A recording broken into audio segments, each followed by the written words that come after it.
Thank you all for coming today. My name is Larry Paul, and I'm a lifelong car enthusiast. I built many cars, including a magazine-published and award-winning custom muscle car.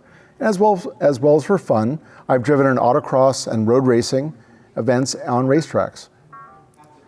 Electric car concept started to intrigue me about 40 years ago, but it was literally the first few seconds of my test drive of a GM EV1 as 29 years ago this month that I instantly knew that my life had changed, like a light being switched.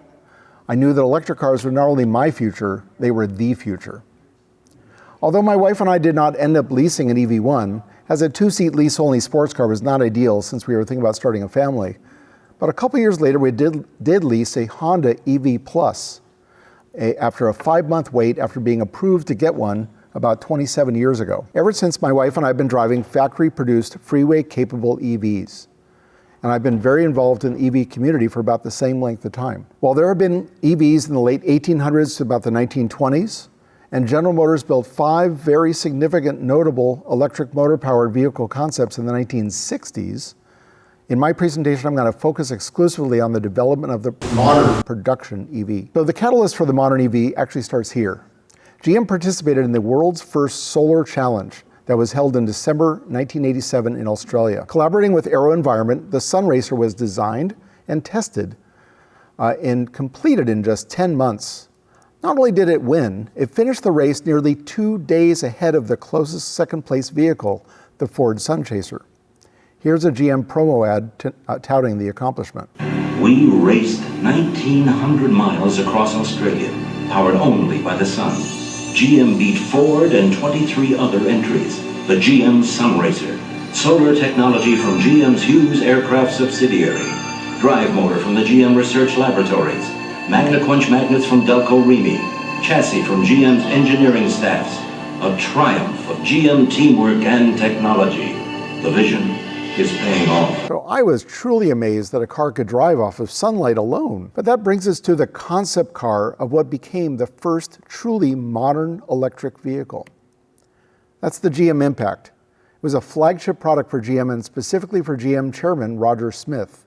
And here he is making that announcement. We are extremely pleased this morning to be able to introduce to you a project that keeps GM on the cutting edge of technology. It's called Impact, and it's an exciting new electric car, the first one in 10 years. It can go further and faster than any previous production-oriented electric vehicle. It can go from 0 to 60 miles an hour in 8 seconds, and it has all the comforts and convenience of a modern automobile. We've taken a big step, a very big step. We've gone beyond the slow-moving electric delivery trucks and golf carts. Impact is a genuine, full-performance machine with capabilities that rival those of today's internal combustion-powered cars. The Impact, as I said earlier, is an experimental vehicle. It is not now ready for production. On the other hand, it was designed to be producible, and we're now evaluating a business plan to see just how feasible it would be to produce it. So I was not the only one who was fascinated by the Impact, that announcement. The California Air Resources Board, also known as CARB, they were listening. The GM Impact concept car proved that it was possible to make a fully functional mass-produced electric vehicle. CARB decided that they wanted to encourage all manufacturers to develop battery-powered cars. So they developed what was called the ZEV, or Zero Emission Vehicle Battery EV program. About 6 years later, the MOA became a binding, enforceable contract between California and each of the big 6 car manufacturers, and they were now compelled to create some EVs for California if they wanted to sell any cars in California. It had a stated goal as putting as many as 3,750 EVs on California roads beginning in 1998, and by 2010 the target was to have 800,000 EVs on California roads. After the MOA, all 6 manufacturers stepped up and produced thousands of EVs after the 1996 to 2003 period, or in that period. The next 7 slides introduce the 7 major vehicles produced during the MOA era. The EV1 featured a spaceship-type future styling and up to 140 miles of range. It still holds the record as the most aerodynamic production car with a coefficient of drag of 0.195.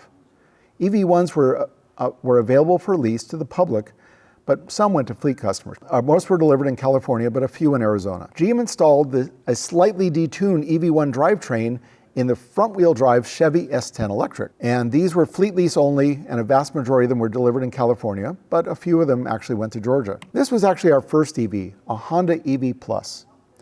About 300 of these were manufactured for California, and I understand about 10 of them went to New York for cold weather testing. They actually had kerosene heaters to supplement the heat pump. It was the most luxurious of the MOA cars and based on a production car in Japan.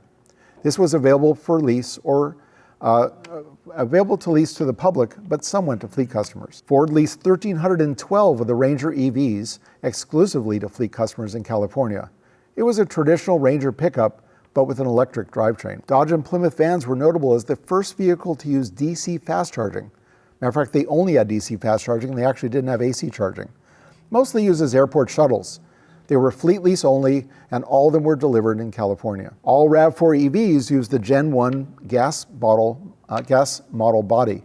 From 1997 through 2001, 949 of them were leased exclusively to fleet customers, the majority in California, but some of them were delivered in other states, including a few in Oregon. Things changed in 2002 and 2003 when Toyota made just 339 more cars, but for the first time, these were offered to the public. The RAV4 EV was notable because it was the only one of the MO8 cars that was ever offered new for sale. And we are the original owner of ours, and it's just one of 101 that was ever sold new. And you can see it out in the parking lot today. There were 130 Nissan Ultra EVs exclusively leased to fleet customers in California, but it was most notable as the only lithium-ion powered vehicle during the MOA era. The Ultra EV was based on a car called the Nissan Arnesa, a gasoline version that was only sold in Japan. But what was special about the EV1? Well, I would say about everything. No major parts in the EV1 were borrowed from other GM vehicles. If you noticed, each one of the other EVs was based on an internal combustion engine vehicle. The EV1 was a purpose-built vehicle developed from the ground up to be an ultra-efficient platform. And I call it a platform because there were other variants in the R&D lab, such as the Series Hybrid that used a compact turbine engine that was connected to a generator to extend the range of the vehicle. The Parallel Hybrid version that used a diesel engine at the back that could drive the rear wheels of the vehicle after the battery was drained. And GM also developed compressed natural gas and fuel cell versions of the EV1 platform. GM was also testing the limits of this new platform.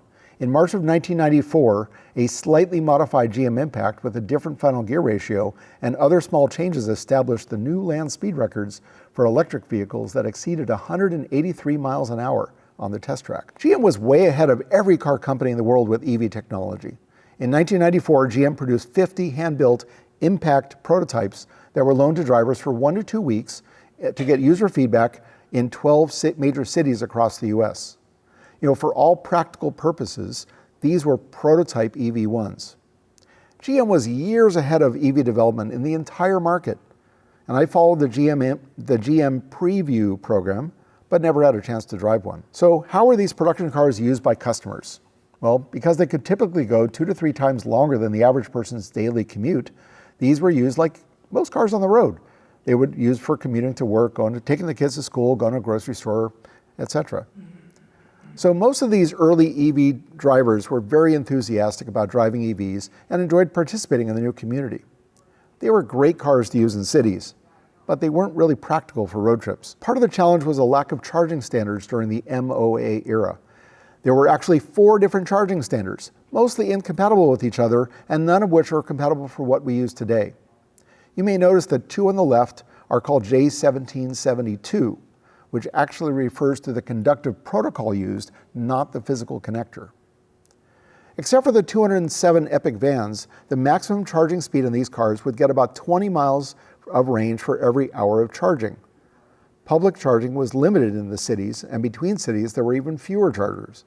This made road trips much more challenging so most did not even try. And I know that Danny just spoke about an epic EV road trip, which he does, and it was, but there was truly one extraordinary road trip that was done over 27 years ago. In May of 1998, Chris Trexler took nearly a 3,000-mile road trip in his EV1 from Los Angeles to General Motors headquarters in Detroit, Michigan. It was an impressive feat because there was essentially no public charging available for the entire journey. He would drive around 60 miles, and then he would charge for 3 hours with his portable level 2 charger, sort of like mine one outside. The journey took him 3 weeks, but he was very celebrated when he got there. There's a great video on YouTube. Michael Moore made a film called Roger and Me. It came out in 1989. It was very critical of Roger Smith.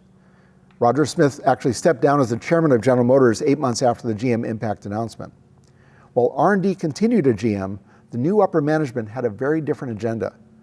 In court, they were fighting the MOA, and they aggressively worked to kill the EV program. So how were they marketed? Well, there was very little marketing done on EVs, but when there was, it was unlike anything I've ever seen for a car before or since. I actually think they did more to encourage people not to get an electric car than to get one. I mean, at best, there was little to no effort to tell customers why they should want one. And at worst, well, I think you'll see what I mean. Here are 3 commercials from General Motors for the EV1.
is here.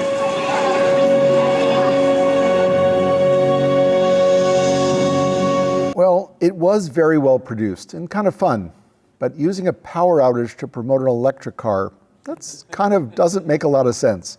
And how does the rise of the machines make anyone say, yes, I need one of those in my driveway? Well, here's another one.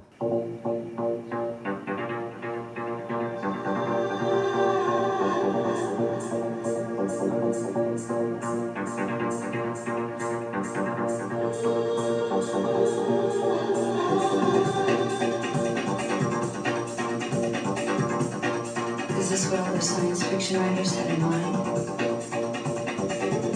The electric car is here.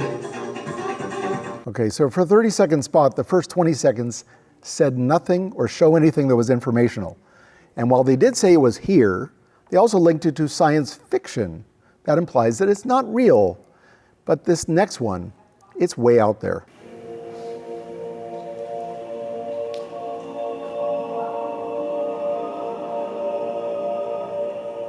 How does it go without gas and air? How does it go without sparks and explosions? How does it go without gears or transmissions? How does it go, you will ask yourself. And then you will ask, how did we go so long without it? The electric car, it isn't coming. It's here. So with eerie sounds and visuals of a post-nuclear apocalypse that includes like a nuclear flash with a boom and a sound of sizzling near the end of the ad, The message is not to customers clear that you should want one of these. It's more, the electric car is here. Be afraid. Be very afraid. So here's the take from Toyota. This car won't help you get a better table at a fancy restaurant. It may not impress your coworkers. And it won't make up for your receding hairline. It has, however, one quality most automobiles can't claim. It will make the world a better place to live in. The zero-emission, pure electric Toyota RAV4 EV, just one of our many environmental solutions. Well, Toyota did a bit better, but talking about your receding hairline and not impressing your coworkers is not anything I've ever heard used to sell a car before. At least the ending tagline said you'd be making the world a better place if you got one. But the commercial has a clear message. This is not a sexy car. And said differently, it's not the car you want to get, but it's what you should get. Now go take your cod liver oil and enjoy your gluten-free muffin and your kale salad. Due to litigation led by General Motors in January of 2003, CARB announced a series of amendments that actually ended the requirement to have any EVs on the road. And CARB shifted the focus to fuel cells and hybrids. And as soon as the major car companies were no longer required to actually have the electric vehicles on the road, they took them off the road when the leases ended. The last EV1 was confiscated in late 1994. These EV1s were gathered at the old GM Van Nuys plant in California before transportation to Mesa, Arizona to be crushed. And it was not just GM.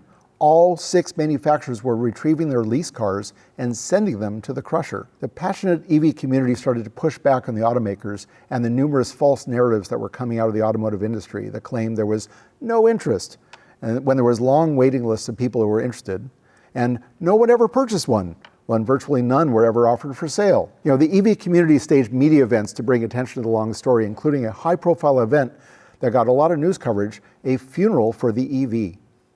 Unfortunately, it did not stop GM from taking all the EV1s off the road. But a year and a half later, there was some good news.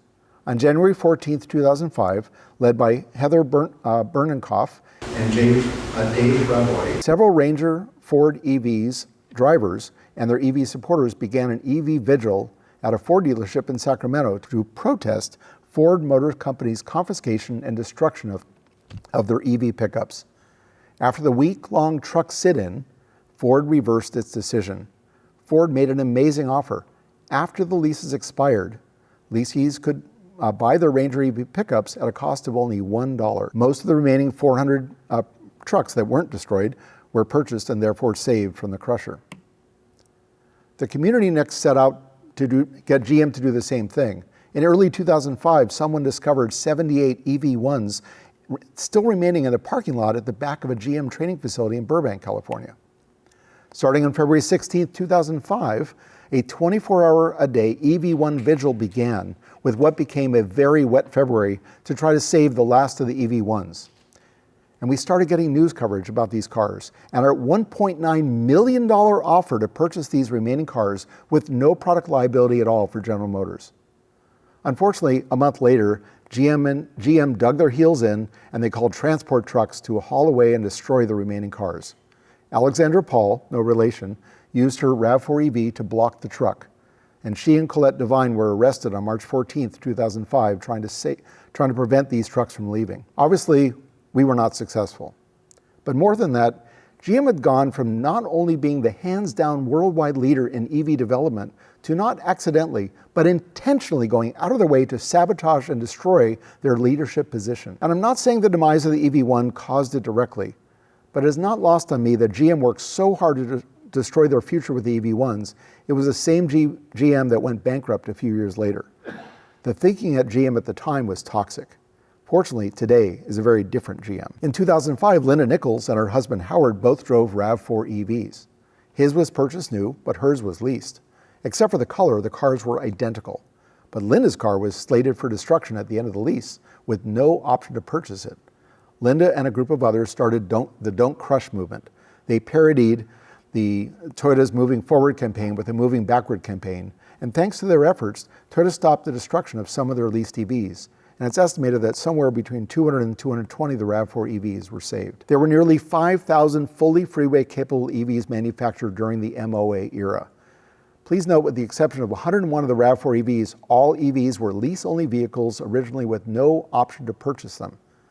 Oddly, while GM was very determined to crush all the EV1s after the leases ended, there were about 60 S10 electrics that were saved, with essentially the same drivetrain as the EV1s, and for some reason they did allow those to be sold when their leases ended. While a few EVs got put in museums and donated to universities after being disabled, and a few of those have gotten out over the years, the vast majority of them were retrieved and destroyed, but thanks to a passionate community, hundreds of these cars were saved and used on the road for years. And after the MOA, it was a very dark time.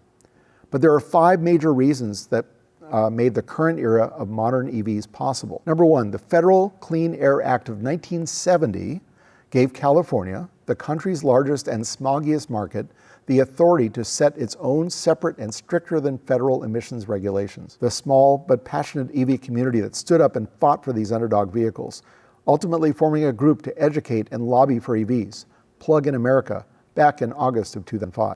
And I apologize in advance, as I know I'm omitting so many people, but at least each one of these tireless warriors need to be recognized for their role in pioneering advocacy for electric cars. Each one of them and so many others were heroes during the MOA era and beyond. And OEVA continues the work that they started today. We continue that work. The documentary, the movie that changed everything. On June 28, 2006, Who Killed the Electric Car was released nationwide in theaters, later on DVD and now streaming. It was written and directed by Chris Payne, a former EV1 driver. It inspired many tens of thousands of people to write to Congress to demand EVs in the mid-2000s, and it re-inspired the industry to move forward.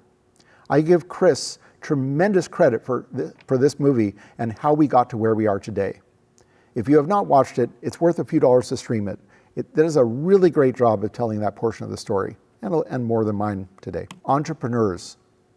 I'm going to focus on just 2 of the important entrepreneurial ventures that occurred during the MOA era. There were many others. AC Propulsion, founded in 1992 by Alan Cocconi, Wally Rappel, and Paul Carosa.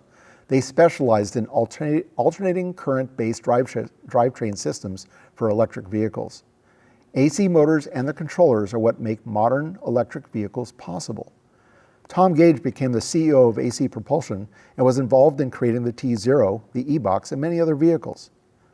Tom Hanks, seen here in his custom-painted RAV4 EV, became a primary investor in AC Propulsion and took delivery of the first e-Box in 2008. The lithium-ion powered version of the T0 demonstrated what was possible. AC Propulsion's T0 and the end of the MOA inspired Martin Eberhard and Mark Tarpenning to start a new car company to create a mass-produced electric sports car. They founded Tesla without Elon Musk in 2003. The T0 was the single most influential vehicle that inspired the creation of the Tesla Roadster and set the stage for Elon Musk to participate in the first round of funding in February of 2004. These are just some of the brilliant minds that made the movement possible. And again, apologies for leaving out so many people and their accomplishments, and because so many people have contributed here. But I need to make special mention of Alan Cocconi.